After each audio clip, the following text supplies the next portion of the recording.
प्रतिष्ठिता मनो मे वाचि प्रतिष्ठितम्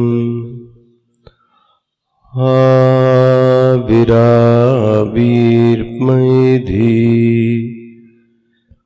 वेदस्य मवार्णिस्थः श्रुतं मे मा प्रहासीः अनेनाधीतेन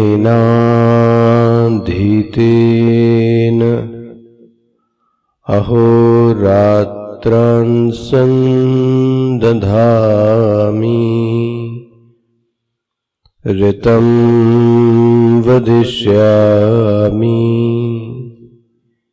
सत्यं वदिष्यामि तन्मामवतु तद्वक्तारमवतु अवतु माम् अवतु वक्तारम् अवतु वक्तारम् ओम शांति शांति शांति।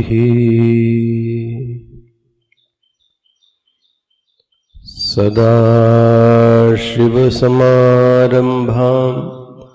शंकराचार्यमध्यमाम् अस्मदाचार्यपर्यन्ताम् वन्दे गुरुपरम्परां शंकरं शंकराचार्यं केशवं वादरायणं सूत्रभाष्यकृतौ वन्दे भगवन्तौ पुनः पुनः भगवन्तौ पुनः पुनः भगवन्तौ पुनः पुनः।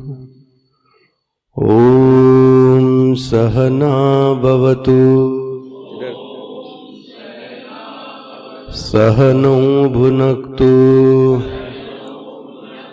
सह वीर्यं करवावहै तेजस्विनावधीतमस्तु मा विद्विषावहै।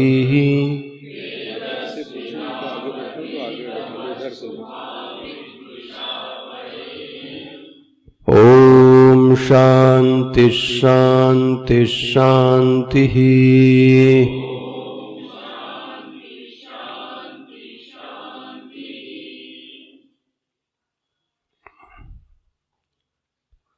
21वें मंत्र से आसीनो दूरं व्रजति शयानो याति सर्वतः कस्तं मदामदं देवम्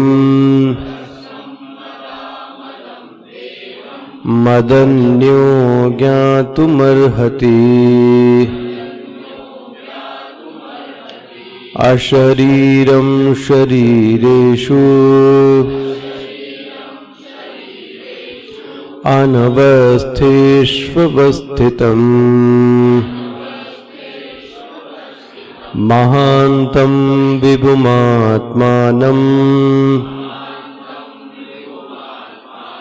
मत्वा धीरो न शोचति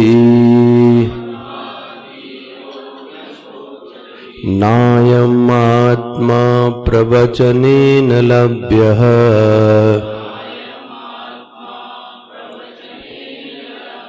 न मेधया न बहुना श्रुतेन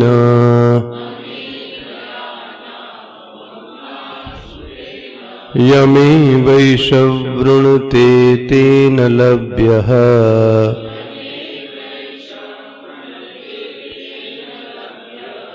यमेवैष वृणुते तेन लभ्यः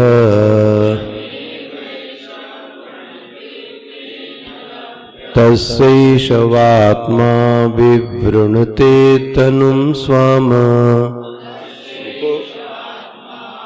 ग्रंथ दे दो। नाविरतो दुश्चरिता, कोई ग्रंथ दे दो। अरे कोई दे दो, बीच में टोकना जरूरी है। नाविरतो दुश्चरिता न शांतो न समाहितः न शान्तमनसो वापि प्रज्ञानेनैव वाप्नुयात्। नाविरतो दुश्चरिता न शांतो न समाहितः न शान्तमनसो वापि प्रज्ञानेनैव वाप्नुयात्। भाष्य देखिएगा। न दुश्चरिता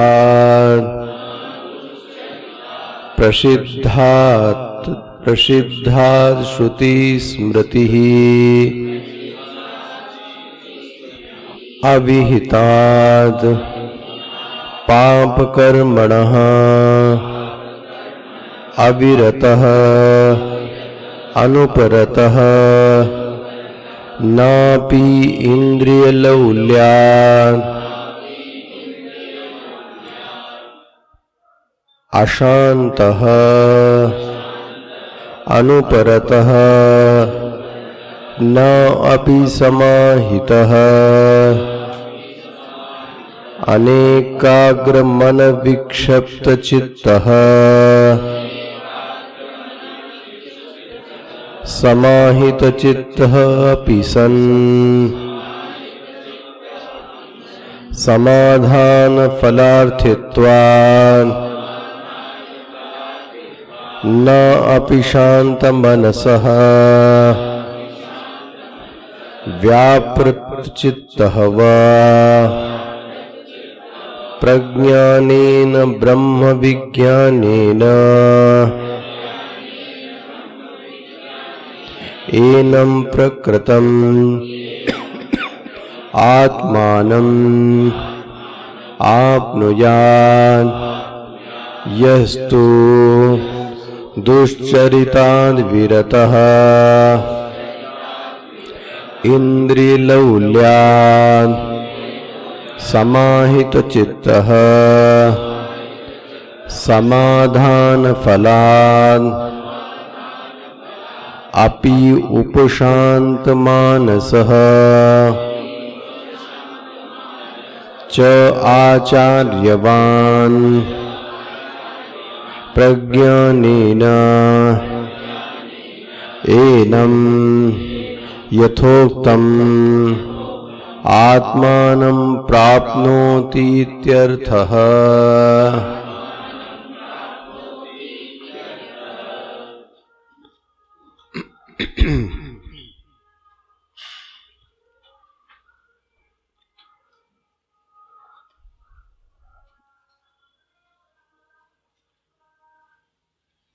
उस श्रुति ने कुछ साधनों का निषेध किया, लेकिन एक दृष्टि से वही साधन ही श्रुति ने बताए हैं। जैसे कि सबसे पहले आत्मा वारे वा दृष्टव्य श्रोतव्य मंतव्य निधिध्यासितव्य। आत्मा की प्राप्ति के लिए, आत्मा को देखने के लिए दृष्टव्य, तो सबसे पहली जो साधना श्रुति बताती है वो है श्रवण, दूसरी साधना है मनन और तीसरी साधना है ध्यान। यहां पर श्रुति निषेधात्मक रूप से कुछ कहना चाहती है। नायम आत्मा प्रवचनेन लभ्यः, इस आत्मा की प्राप्ति प्रवचन करने से उपलब्ध नहीं होती है। तो हमारी आपकी बातचीत हुई, प्रवचन ही मनन का साधन बनती है। इसी को शब्द क्या कहा गया? Loud thinking. यही दूसरी तैत्तिरीय उपनिषद की श्रुति बोलती है कि साधक को प्रवचन से प्रमाद नहीं करना चाहिए। प्रवचनाभ्याम न प्रमदितव्यः, स्वाध्याय प्रवचनाभ्याम न प्रमदितव्यः। साधक को कभी भी स्वाध्याय और प्रवचन से प्रमाद नहीं करना चाहिए। इसका मतलब करना चाहिए। यहां श्रुति कहती है नायम आत्मा प्रवचनेन लभ्यः, यह प्रवचन से प्राप्त नहीं होता। तो इसका अर्थ मैंने आपसे कहा, उस प्रवचन में कपट नहीं होना चाहिए। उसका जो प्रवचन है, उसका जो प्रयोजन होना चाहिए वो आत्म सुधार के लिए होना चाहिए, न कि दूसरों के चित्त पर शासन करने के लिए होना चाहिए। इसीलिए मैं उस दिन आपको ये शबरी की भक्ति गिना रहा था। चौथी भगति मम गुण गण करई, जो चौथी भक्ति है वहां भगवान बोलते हैं मेरे गुणों का गान करना। और गुणों का गान करने का मतलब क्या हुआ? प्रवचन करना। लेकिन एक सावधानी भूलते हैं, चौथी भगति मम गुण गण करहि कपट तजी गान। उस प्रवचन में किसी प्रकार का कोई कपट नहीं होना चाहिए। तो कपट का अर्थ हुआ कि दूसरे को प्रभावित करने के लिए, कुछ अन्य चीज की प्राप्ति के लिए। तो ये सब क्या हो गया? कपट। या जिस बात का प्रतिपादन मैं कर रहा हूं उस प्रतिपादन में मेरी स्वयं ही कोई निष्ठा नहीं, मैं स्वयं ही उस बात को नहीं मानता। फिर बोल क्यों रहे थे? बोले वो तो दूसरों के लिए बोल रहा था, अपने लिए नहीं था। देखो, जब भी चित्त में ऐसी बात आवे कि ये तो दूसरे के लिए बोल रहा था, स्वयं के लिए नहीं बोल रहा था, समझ लेना कि आपने क्या किया? कपट किया, है ना। तो चौथी भगति मम गुण गण करई कपट, ये कपट। तो कुल मिलाकर जो इसका उपाय दिया गया वो दिया गया वर्ण पूर्वक प्रवचन होवे। बन गया। भाष्यकार ने इसके लिए शब्द क्या दिया? केवलेन। इसको अंडरलाइन किया होगा। कोई सोचे कि सिर्फ केवल प्रवचन करने से उपलब्ध हो जाएगा, ऐसा उपलब्ध होने वाला नहीं है। अच्छा, न मेधया, अरे मेधा के लिए मना किया जा रहा है। और जब आप अभी मुंडक और अन्य उपनिषद पढ़ेंगे तो मेधावी विद्वान, श्रुति कहती है आत्मज्ञान के साधक को मेधावी होना ही चाहिए, विद्वान होना ही चाहिए। वेद में सूक्त ही इसीलिए आया मेधा सूक्तम। और रही बात मेधा की, तो हमारे भाष्यकार को क्या बोला गया? श्रुति स्मृति पुराण के लिए श्रुति स्मृति करुणालयम, आलयम तो किसका आलय? श्रुति स्मृति है। जैसे विद्यालय, जैसे भोजनालय, जैसे रुग्णालय, जैसे श्रुति का जो आलय है वो मेधा है। ओहो, चलती फिरती यूनिवर्सिटी है। कौन? बोले मेधा।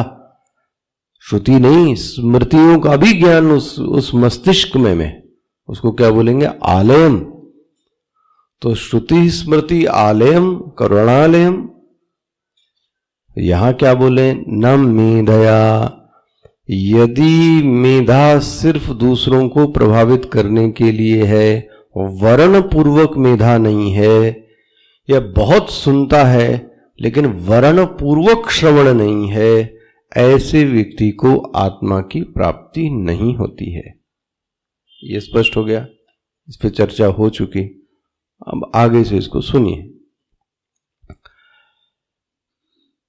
जो जोर दिया जा रहा है वो एक चीज पे है, उसको ही पकड़ के रखना है।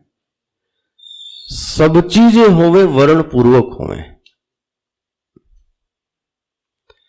ना तो प्रवचन छोड़ना है, ना तो मेधा छोड़ना है, ना तो सत्संग श्रवण छोड़ना है।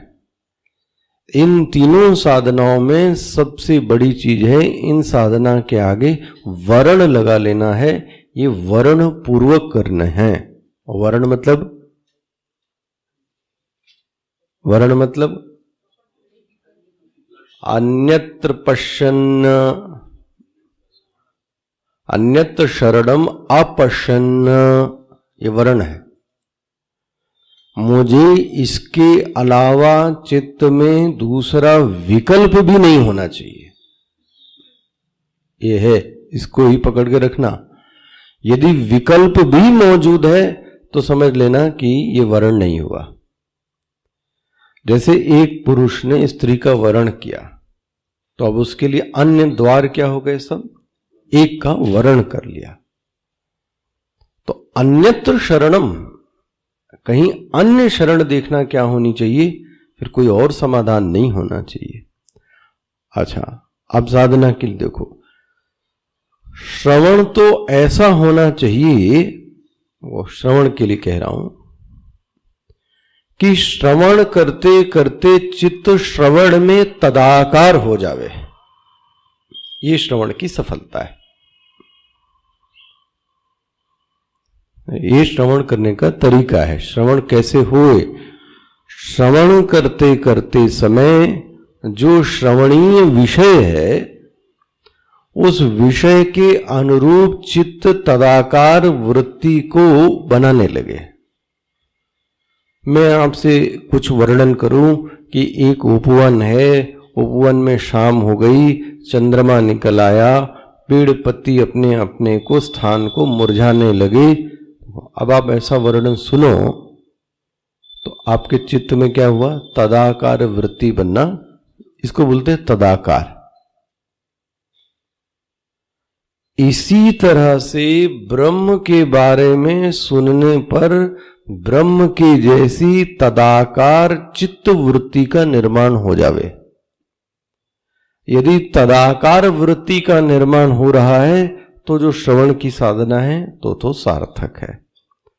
और अगर तदाकार वृत्ति नहीं बन रही है, विषम वृत्ति बन रही है, तो श्रवण करने से कोई फायदा नहीं। क्योंकि जो विषय था वो तो गया, अब तो दूसरा विषय आ गया, दूसरा विषय वो भी चला गया। तो व्यक्ति को एहसास होता है कि मुझे कुछ मिला नहीं, कुछ प्राप्त नहीं हो पाया। क्यों? तदाकार वृत्ति का निर्माण नहीं हो पाया। अच्छा, इसीलिए संतों का मत है कि जो श्रवण है वो सालंब ध्यान है। क्या कहा गया? सालंब ध्यान है। लेकिन एक चीज है इस ध्यान में आलंबन है। आलंबन लेकर चित्त ध्यान कर रहा है। किसका आलंबन लेकर?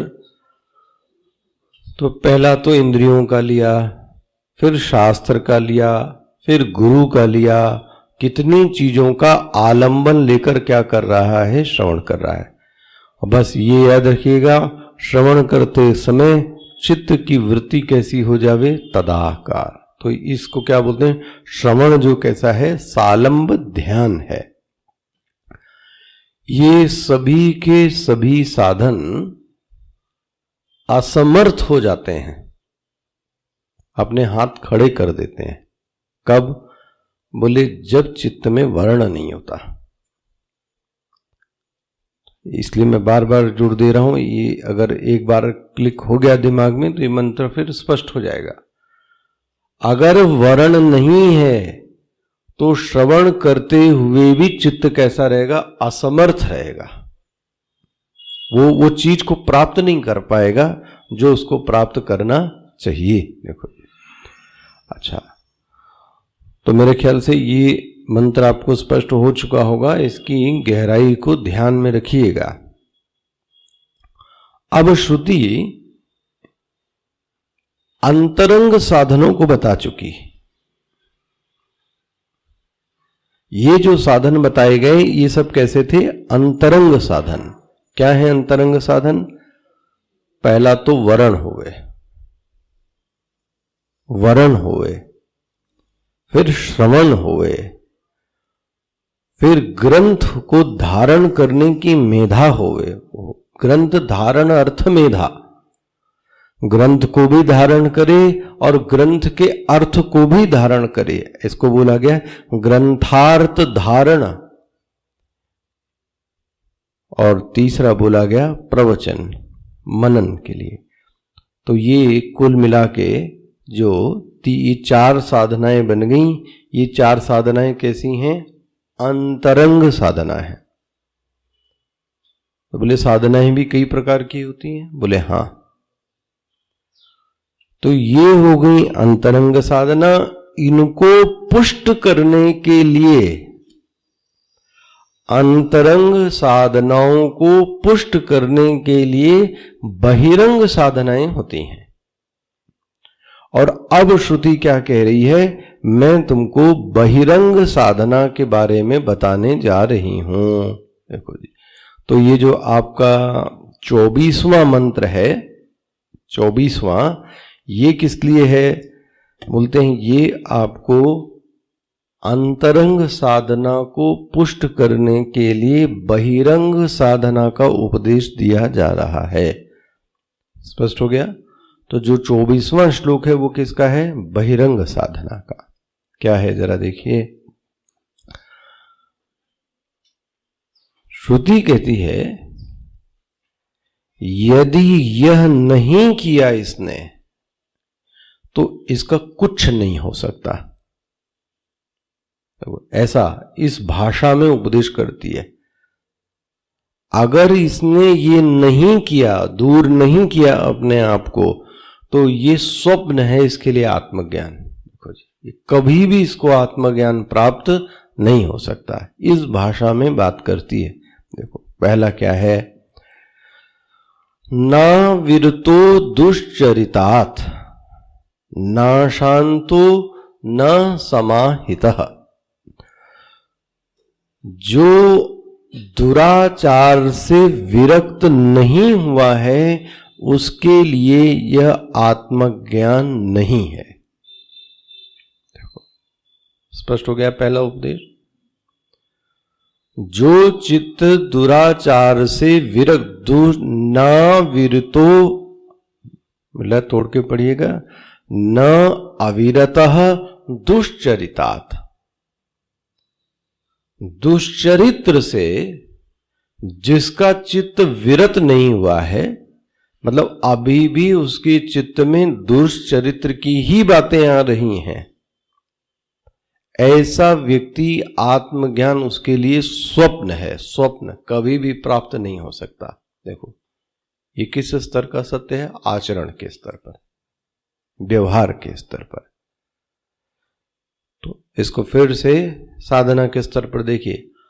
आचरण के स्तर पर, व्यवहार के स्तर पर व्यक्ति का चरित्र दुष्चरित्र नहीं होना चाहिए। अब मन में प्रश्न आएगा, दुष्चरित्र मतलब क्या? दुष्चरित्र मतलब क्या? तो देखो भाष्यकार क्या लिखते हैं, दुष्चरितात् प्रतिषिद्धात्। स्वधर्म का आचरण करना दुष्चरित्र नहीं होगा, ये याद रखो। दुष्चरित्र नहीं कह सकते। मान लो किसी ने अपने कर्तव्य का पालन नहीं किया तो उसको आप दुष्चरित्र, तो सोच के देखो, आप मान लो जो आपकी ड्यूटी थी वो आपने ड्यूटी, तो आप उसको ये बोल दो कि ये दुष्चरित्र है, तो कहेगा महाराज ऐसा तो कोई कृत्य मैंने नहीं किया, बना। स्वधर्म का आचरण नहीं, ये उससे भी कुछ नीचे, दुष्चरितात्। भाष्यकार क्या कहते हैं, दुष्चरितात् प्रतिषिद्धात्। वाह, दे दिया। निषिद्ध कर्मों का पालन, निषिद्ध कर्मों का पालन दुष्चरित्र है। बोले ये बताइए, ये निषिद्ध है, ये कहने वाले आप कौन होते हैं? आप ले, ये विहित है, ये निषिद्ध है, ये करने वाले आप कौन होते हैं? ठेकेदार हैं धर्म के? एकदम सही प्रश्न है।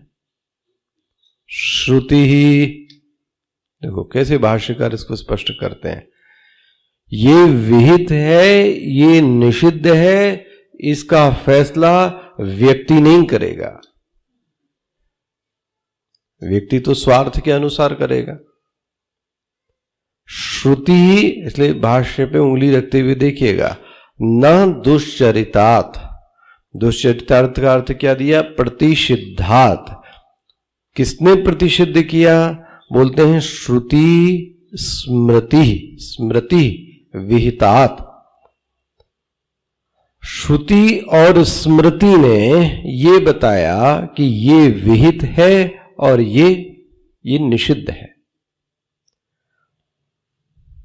जो सुसभ्य और सुसंस्कृत लोग हैं, तीसरा और जोड़ लो, समाज में जो महापुरुष लोग हैं, उन्होंने ये बताया कि ये विहित है और ये निषिद्ध है। स्पष्ट हो गया? कितने लोग हो गए? 3। श्रुति हो गई, स्मृति हो गई, और जो महापुरुष, जो जीवन मुक्त पुरुष हैं, उन्होंने जिस रास्ते का वर्ण किया है वो रास्ता ही क्या है? ठीक है। तो किसने बताया कि ये विहित है, ये निषिद्ध? बोले श्रुति स्मृति ने। तो निषिद्ध क्या है? देखो भगवान भाष्यकार और खोलते हैं, बोले इसका अर्थ हुआ दुष्चरितात् का, फिर से देखना, न दुष्चरितात् प्रतिषिद्धात् श्रुति ही स्मृति ही अविहितात्। अविहितात् का मतलब क्या हुआ? बोले पाप कर्मणा। ले, अब तो स्पष्ट हो गया। कौन से निषिद्ध कर्म है? बोले जो पाप कर्म है वो निषिद्ध कर्म है। कोई संशय रह जाता है? अविहितात् का अर्थ क्या हुआ? निषिद्ध। निषिद्ध का मतलब क्या हुआ? बोले जो पाप है। अविरतः अनुपरतः, जो रत, जो उनसे अलग नहीं हुआ, उसी में रत है भी। किसमें? पाप कर्मों में ही जो रत है। इसका मतलब आचरण के स्तर पर जिसके जीवन में पाप बना हुआ है, ऐसा व्यक्ति इस आत्मा की प्राप्ति नहीं कर सकता है।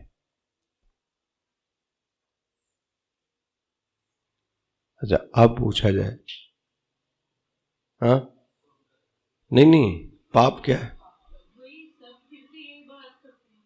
क्या? हाँ, पाप की परिभाषा क्या होगी? नहीं, जो श्रुति स्मृति ने किया वही पाप और पुण्य है। बन गया? पहले जो माता जी का प्रश्न था आपके समझ में आया? क्या विहित है और क्या निषिद्ध है, इसका फैसला कौन करेगा? श्रुति और स्मृति। कोई व्यक्ति नहीं करेगा। महापुरुष की श्रद्धा आपकी, इसीलिए महापुरुष शब्द हम लोग जोड़ते हैं, क्योंकि जीवंत पुरुष कोई होना चाहिए आपके जीवन में। क्योंकि जिसको श्रुति स्मृति समझ में नहीं आ रही है वो क्या करेगा फिर? भाई बच्चा किसको फॉलो करेगा? ये मेरे पिता करते थे तो वो सिगरेट पीते थे, तो मैं भी सिगरेट पीऊंगा क्योंकि ये अच्छी बात है। कैसे मना करोगे कि आप मत पियो? सोच के देखो आप। जो वो करते तो वही तो आपके लिए प्रमाण बनेगा ना। इसीलिए तो बड़े पर ज्यादा जोर है। फिर वो उसको आप किस दृष्टि से कहोगे कि ये पाप है? तो वो आपसे ये पूछेगा तो फिर आपने क्यों किया? तो आप क्या जवाब दोगे? यदि यदा चरित श्रेष्ठ तत्तदेवे इतरो जना स यत् प्रमाणम कुरुते, वो आपके लिए क्या हो गया? उसके लिए प्रमाण हो गया, बना। इसीलिए महापुरुष जो आवश्यकता नहीं भी है वो भी करते हैं, क्योंकि वो जो शिष्य वर्ग है वो क्या करे? उसको देखे। क्योंकि मैं तो मुक्त हो गया तो मैं पूजा ना करूं तो ठीक है, लेकिन ये शिष्य तो ये कहेगा मैं भी नहीं करूंगा। गुरुजी नहीं करते तो फिर मुझे करने की क्या आवश्यकता है? हाँ, बहुत अच्छा है। इसलिए इस गुरु तो जानबूझ के आधे से ज्यादा जीवन में वह लीला करता है जो उसको करना जरूरी नहीं है, फिर भी करता है। अच्छा, ये प्रश्न समझ में आ गया? विहित और निषिद्ध का पालन कौन करे? विषिद्ध और निषिद्ध क्या है ये कौन बताएगा? श्रुति और स्मृति। अच्छा, एक प्रश्न और, तो पाप है क्या?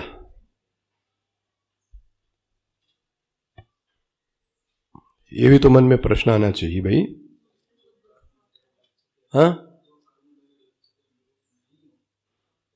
ठीक है, ये भी बात अच्छी है।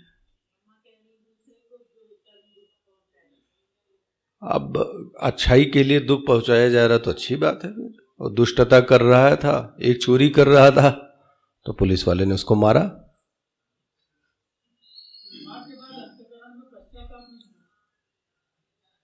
एक बड़ी सेंसिटिव पर एक गुरुदेव ने जो परिभाषा दी वो मैं आपके सामने रखना हूं, बहुत अच्छी है।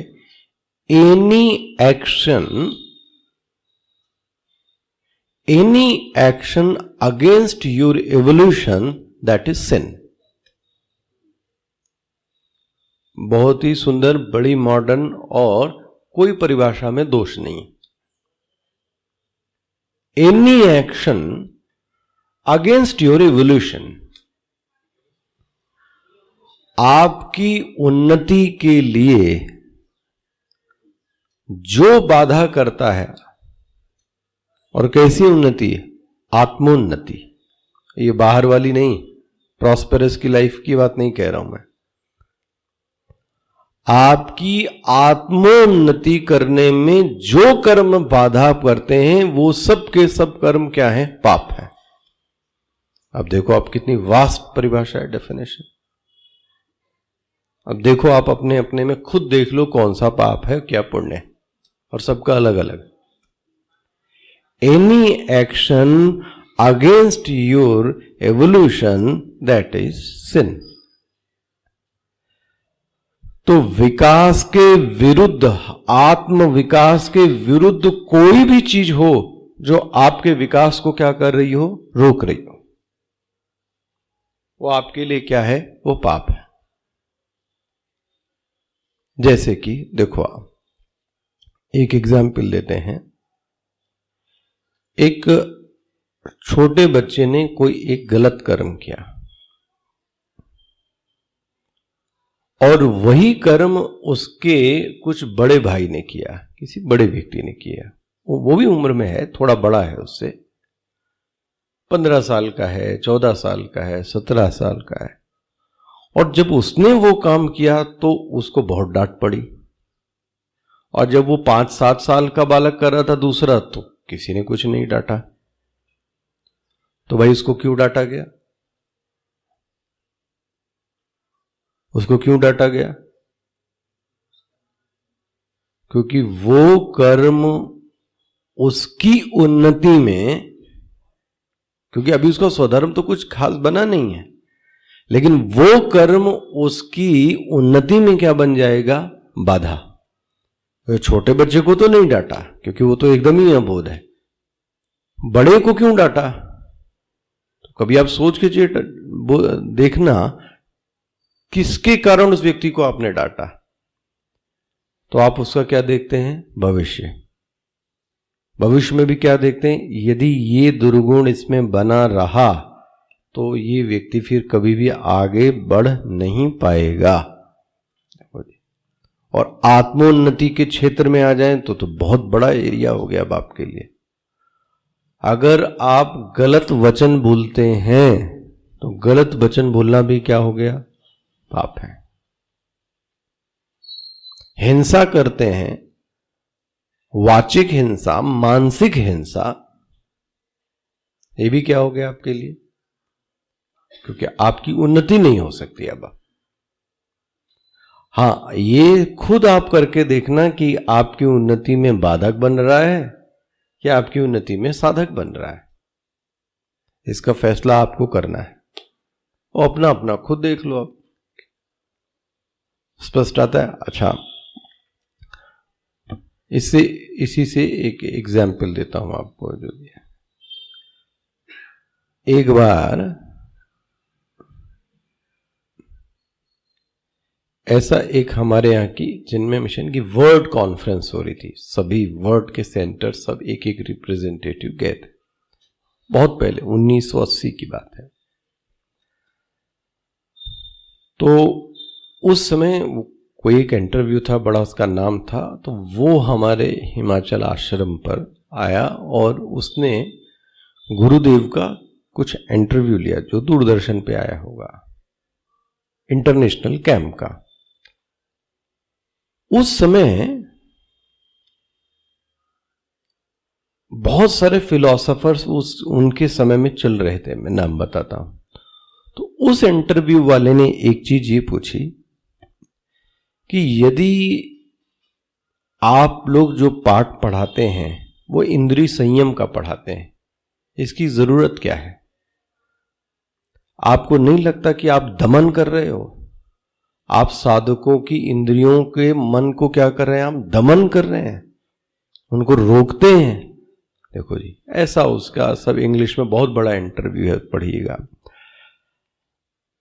तो ये आपको लगता नहीं कि गलती है? क्योंकि उस समय समकालीन के तौर पर रजनीश उस समय सबसे हावी थे और उस समय वो बात सबको बड़ी सूट होती थी और वो इस बात को बोलते थे कि इंद्रियों का दमन करने की कोई जरूरत, भगवान ने इंद्रियां दी ही इसलिए हैं कि उसका क्या किया जाए? भोग किया जाए। उधर गुरुदेव का जो चलता था वो गीता, वो ये सिखाते थे कि अपने ऊपर क्या करना चाहिए? संयम पाना चाहिए। तो उस इंटरव्यू वाले ने बोला कि आपको नहीं लगता कि ये गलत है? क्योंकि आजकल ऐसी भी बातें होती हैं, वो लोग तो इसी भाषा में बात करते हैं। तो गुरुदेव ने एक बहुत अच्छा जवाब दिया, वो मैं आपके सामने रखता हूं। तो उन्होंने पहले ही बोला, I am a fully entirely agreed. नाम नहीं लिया, I am a fully entirely agreed what you are saying, but with addition, कुछ जोड़ने के साथ मैं इस बात से सहमत हूं। And what is the addition? Those people should develop the horn on the head, those people develop the horn on the and tail behind it. पकड़ में आया क्या कहा जा रहा है? ये पकड़ लिए लोगों ने। Those people develop horn, horn मतलब सींग, कहां निकाल लें? सिर पे सींग निकाल लें, और पूंछ अपने पीछे निकालने, मतलब क्या है? जानवर के लिए संयम की बात नहीं की जाती है। देखो क्या इशारा है, जानवर बनने में कोई तकलीफ नहीं है, तो दो चीज कर लो, सिर पे सींग उगा लो और अपने पूंछ लगा लो और आपको जो मर्जी चाहे वो व्यवहार करो। उस समय ये परिभाषा उन्होंने दी थी। लेकिन यदि मनुष्य है तो मनुष्योचित कर्म करना पड़ेगा। आपका जो मन चाहे इंद्री से वो कर्म आप नहीं कर सकते। और बल देकर उन्होंने कहा ऐसा भगवान का कहना है। ये बात गीता में कूट कूट के लिखी है। अब देखो, आप कभी आपने ये देखा है कि जानवर ने पाप कर दिया, दुष्चरित्र कर दिया, ऐसा कभी न्यूज आती है? ये जानवर बड़ा दुष्चरित्र है, ये इस जानवर ने पाप कर दिया, तो अब क्यों नहीं पाप किया भाई, उनके लिए क्या है? वहां पर इंद्रिय संयम की कोई बात ही नहीं की जाती, वहां सेंसर पावर है ही नहीं। तभी तो कुत्ता और सब बिल्ली पकड़ लिए जाते हैं, क्योंकि उनको पता ही नहीं है कि ये पकड़ लेगा। और आपको रोटी देते देते देते आपने बुलाया और उसको पकड़ लिया उठा के। और आपके पास क्या है? एक सेंसर पावर है। वो क्या सेंस करता है? गलत हो रहा है, ये सही हो रहा है। हम अपने आप को रोक सकते हैं, हम अपने आप को और बढ़ा सकते हैं। ये जो सेंसरिंग पावर है ये मनुष्य के पास में है। उसमें चलो आप बहुत मॉडर्न एग्जाम्पल लेते हैं, हम सब उसके शिकार हैं।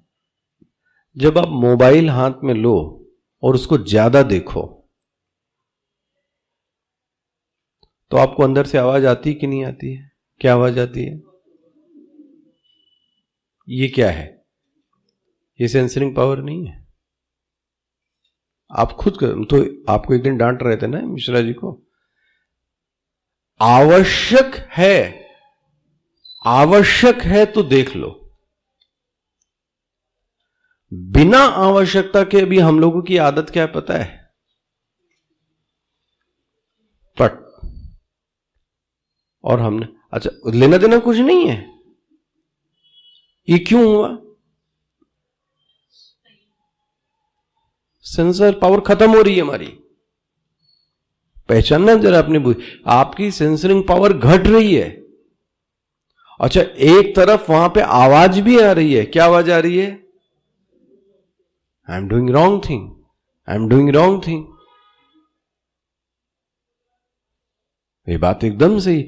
अच्छा, मैंने किसी एक सभ्य व्यक्ति से ये सुना, ये बात सही थी, एक दिन आपसे भी यही चर्चा कर रहे थे। आजकल की व्यक्ति की बेइज्जती यही है कि सब लोग बैठे पड़े हैं और सब मोबाइल कर रहे हैं, वो व्यक्ति बैठा पड़ा है। इससे बड़ी बेइज्जती और क्या होगी? बात तो सही है एकदम, क्योंकि मेरे मन में जो सेंसर पावर है मैं उस सेंसर पावर का यूज नहीं कर पा रहा हूं। मैं बलात् क्या कर रहा हूं, उस पर उंगली डाल रहा हूं जो अच्छा लेना देना कुछ नहीं है। Scrolling scrolling scrolling. अभी अब तो और पढ़ना है, स्क्रॉलिंग से हमारे हाथ और ब्रेन में क्या असर पड़ रहा है स्क्रॉलिंग का। इस पर बहुत अच्छा एक आर्टिकल मैंने पढ़ा है इस स्क्रॉलिंग पर, कि इस स्क्रॉलिंग का ब्रेन पे क्या असर पड़ रहा है। बट कुछ ये बातें समझ में ही नहीं आ रही हैं। जब आवश्यकता नहीं है तो क्यों छुआ भाई? फोन आए तो उसको उठा लो, फोन आए तो जरूर उठाइए। किसी का इमरजेंसी व्हाट्सएप है जरूर जवाब दीजिए, लेकिन जब आवश्यकता नहीं है तो उसको लाखों कोस दूर रखो। क्यों अपने मस्तिष्क को उसमें लगाओ? एक जगह ही हमारा मन लगे। बट इसको ये मैं आपको सेंसरिंग पावर के लिए मैं कह रहा था। पशु के पास ये सेंसरिंग पावर नहीं है, मनुष्य के पास ये सेंसरिंग पावर है। इसलिए गुरुदेव ने बोला कि सिर पे सींग उगा लो और पीछे पूंछ लगा लो और पशु बन जाओ, और फिर जो इंद्रिय का आचरण करना है वो करो। लेकिन यदि मनुष्य है वो तो आपको नियम में बंध के रहना पड़ेगा। गुरुदेव ने बोला ये मेरा कहना है, ये अगर आपको कहना है तो उनको जाके ये बात सुना सकते हो आप, कि ऐसा स्वामी चिन्मयानंद ने बोला। सोचो इसमें क्या गलत है, चल बताओ। पूरी गीता ही किसकी बात बोल रही है? संयम की बात कह रही है। Any action against your evolution, evolution मतलब आपकी उन्नति, आपकी प्रगति। अब मुझे ये परिभाषा इतनी सुंदर लगती है कि इसमें सब साधक का अपना अपना आ गया। किसी का ज्यादा खाना, किसी का ज्यादा बोलना, किसी का कम बोलना, किसी का चुप रहना, जो आपकी प्रगति में बाधक है। किसी एक्शन का नाम नहीं लिया है गुरुदेव ने, लेकिन आपकी उन्नति नहीं हो रही ये आपको पता है। देखो ये हमको सबको पता है कि हमारी उन्नति हो रही है। अब उन्नति हो रही है इसको भी कैसे पहचानेंगे? अच्छा चलो अभी से बड़ा हो जाएगा।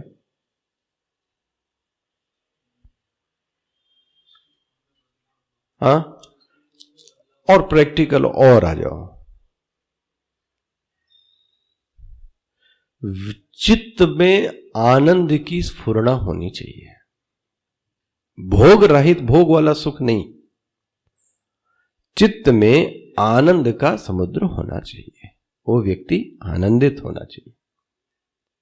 आनंद मतलब ये नहीं किसी विषय को पाकर फिर आनंदित हो गए, उसका जो आत्मविश्वास है वो प्रबल होना चाहिए। तो अब समझ लो ये व्यक्ति किस बात पर है, फिर अच्छे बात पर है। तो any action against your evolution that is sin. Shruti क्या कहती है? ना विरतो दुश्चरितात। देखो जी, हम लोग इसीलिए बड़े व्यक्तियों का क्या करते हैं? अनुसरण करते हैं। किस लिए? कभी सोचा आपने? हालांकि हम में वह गुण है नहीं, लेकिन उसके बावजूद भी हम बड़े व्यक्ति को देखकर अपने में वो गुण लाने की क्या करते हैं? इसको बोलते हैं स्ट्रेचिंग। और ये स्ट्रेचिंग होनी चाहिए। यही स्ट्रेचिंग जो साधना है, उसमें स्वभाव से वो विराजमान है और इसमें पुरुषार्थ से ये विराजमान है। लेकिन बड़ों को देखकर जो छोटा व्यक्ति है वो क्या करता है? अपने आप को स्ट्रेच करता है, क्योंकि वो उसमें है नहीं लेकिन कोशिश कर रहा है। तो ये बहुत अच्छी बात है। ये भी विकास में क्या है? साधक तत्व है, बन गया। तो अब अपने अपने उस एक्शन को देखना चाहिए कि हम कहां पर हैं, हमारी कौन सा एक्शन है जो बाधा बन रहा है, उसको पहचानो। तो ये न दुश्चरितात, न दुश्चरितात प्रतिषिद्धाच। किसने किया प्रतिषिद्ध? श्रुति ही, स्मृति ही, अविहितात। जो श्रुति और स्मृति ने अविहित बताया है, उस अविहित कर्म को पाप कर्म कहते हैं। मिल गया? इस पाप कर्म से वो व्यक्ति विरत नहीं हुआ है, रत है। ये पहले शब्द का अर्थ हो गया, स्पष्ट हो गया। आचरण के स्तर पर, व्यवहार के स्तर पर ये व्यक्ति अभी पाप कर्मी है। इसमें कोई दो रह जाता है। अब देखो दूसरा शब्द, न शांतो।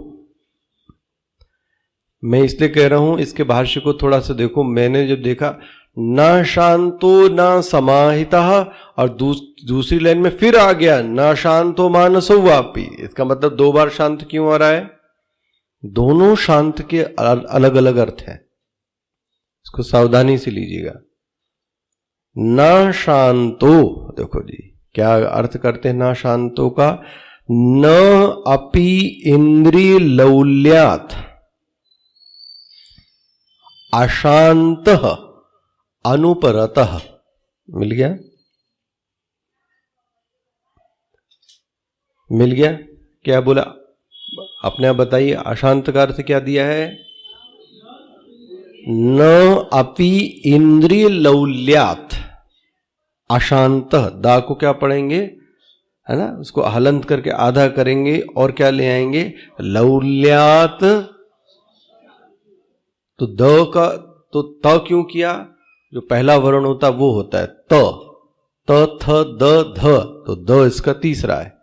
तो लौल्यात और उसके आगे क्या आगे? अशांत मनसा। तो भाष्यकार ने अशांत व्यक्ति की जो परिभाषा दी वो क्या दी है? इंद्रिय लौल्यात। तो हाँ, द को त कर दिया और फिर अ बना दिया। ऐसा मन है कि किसी बार आपको 7 दिन के एक क्रैश कोर्स लें, 7-10 दिन का, कम से कम बेसिक तो कुछ कुछ समझ में आ जाए। अच्छा, हाँ, इंद्रिय लौल्यात। इंद्रिय लौल्यात का मतलब क्या हुआ? ना ना ना, इंद्रियों में चंचलता। विषय की ओर नहीं गए भाई अभी। इंद्रिय, विषय शब्द कहां आया इसमें? इंद्रिय लौल्यात। लौल्यात मतलब क्या हुआ? इंद्रियों में चंचलता। ध्यान रख लेना, ये किस लिए बताया जा रहा है?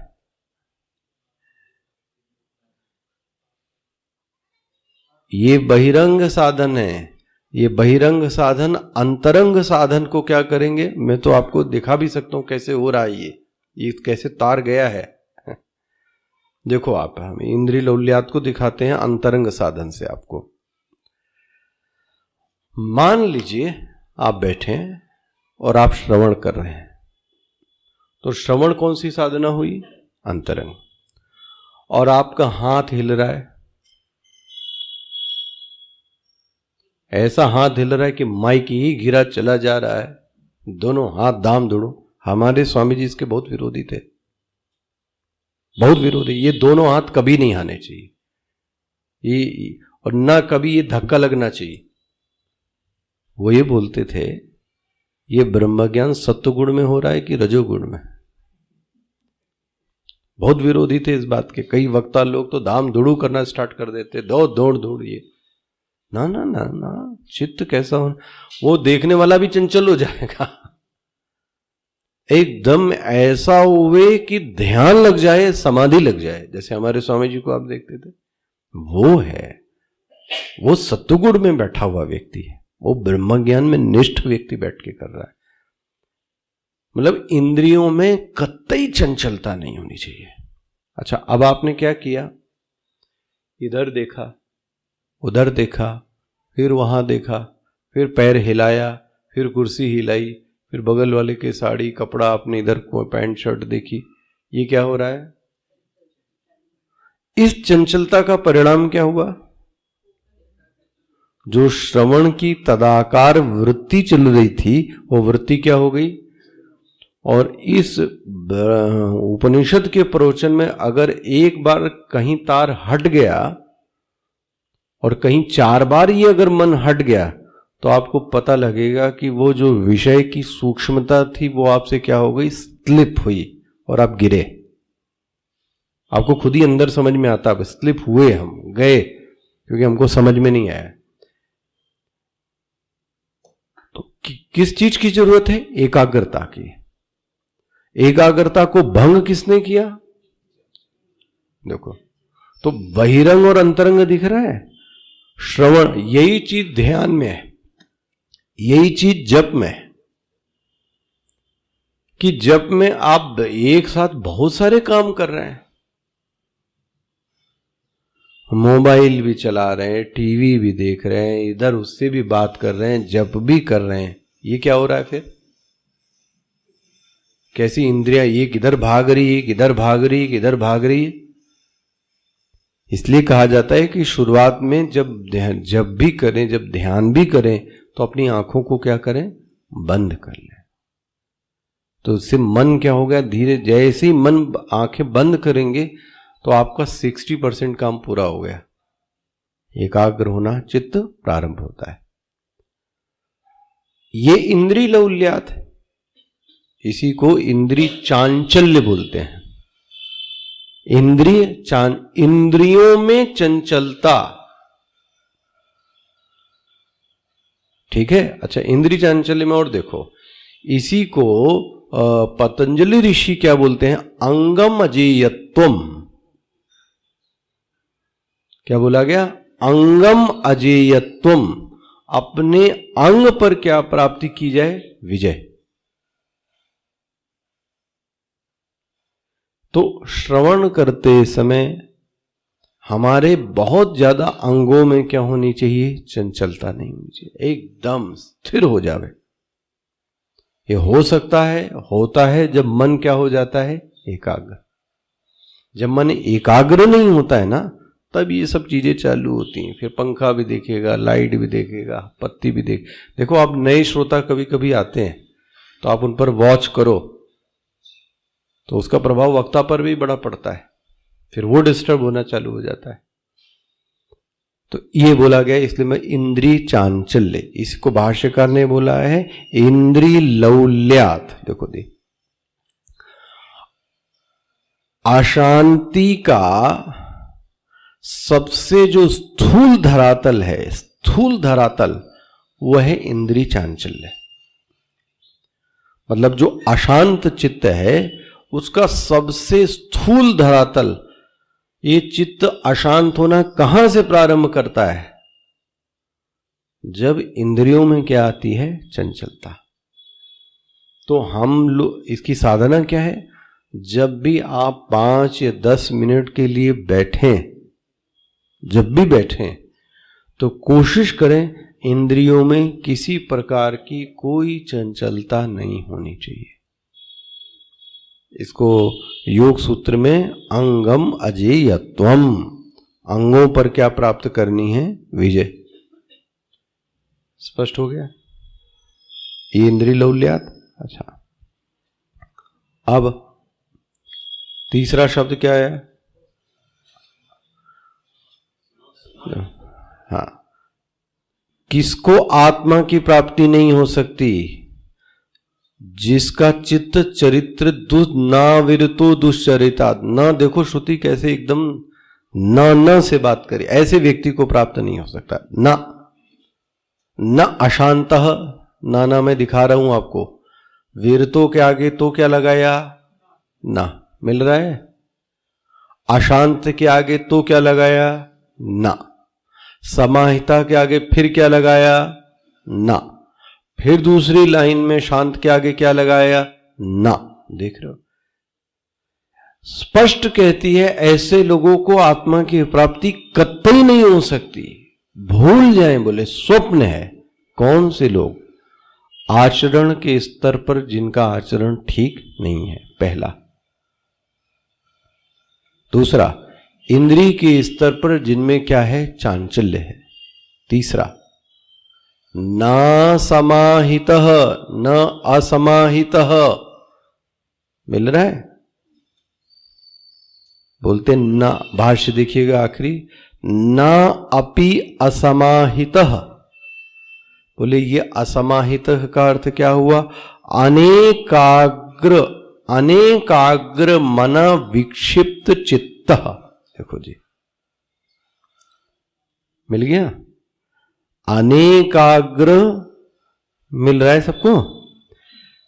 ऐसा व्यक्ति जो अनेकाग्र मन है।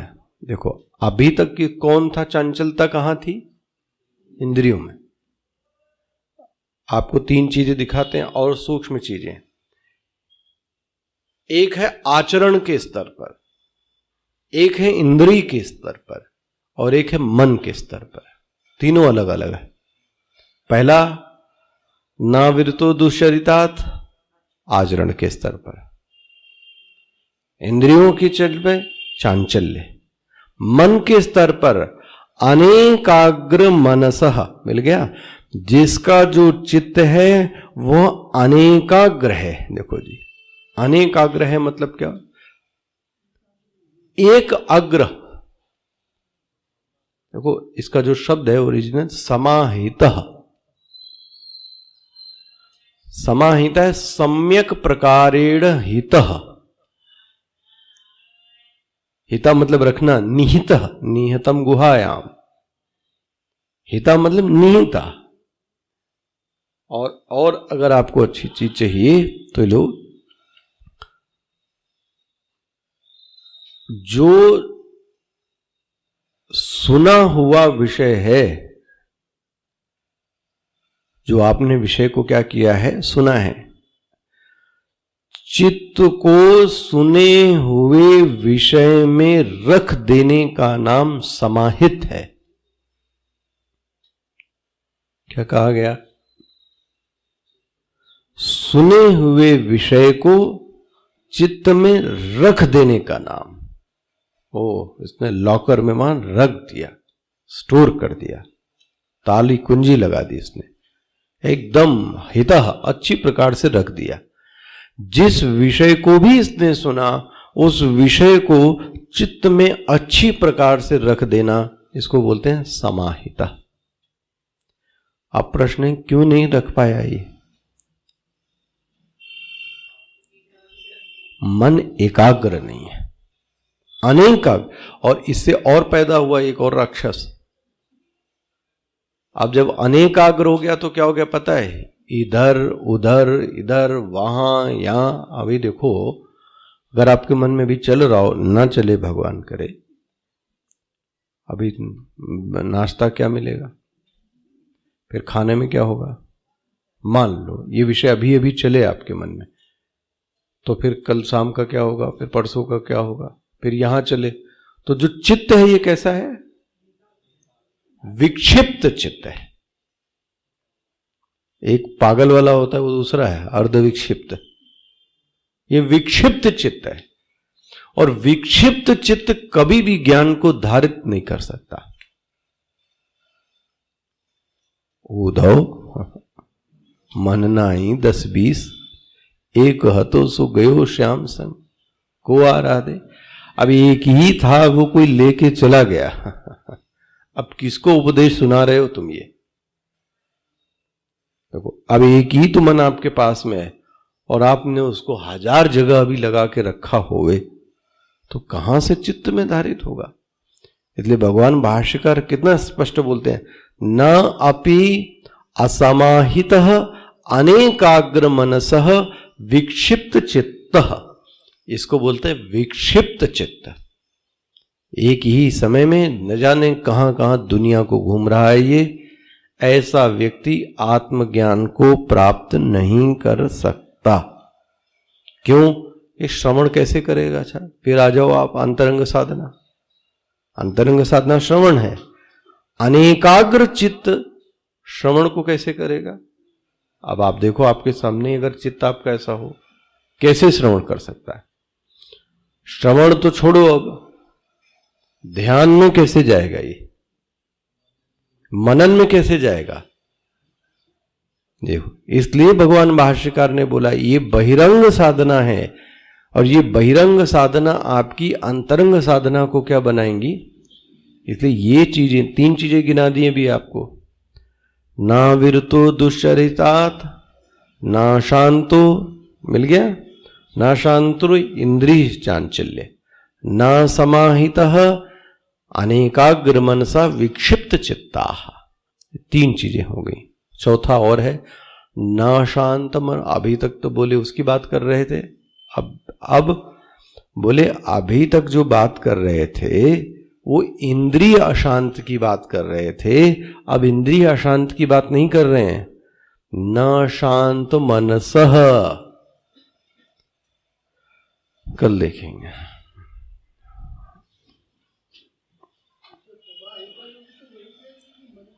हाँ, क्या?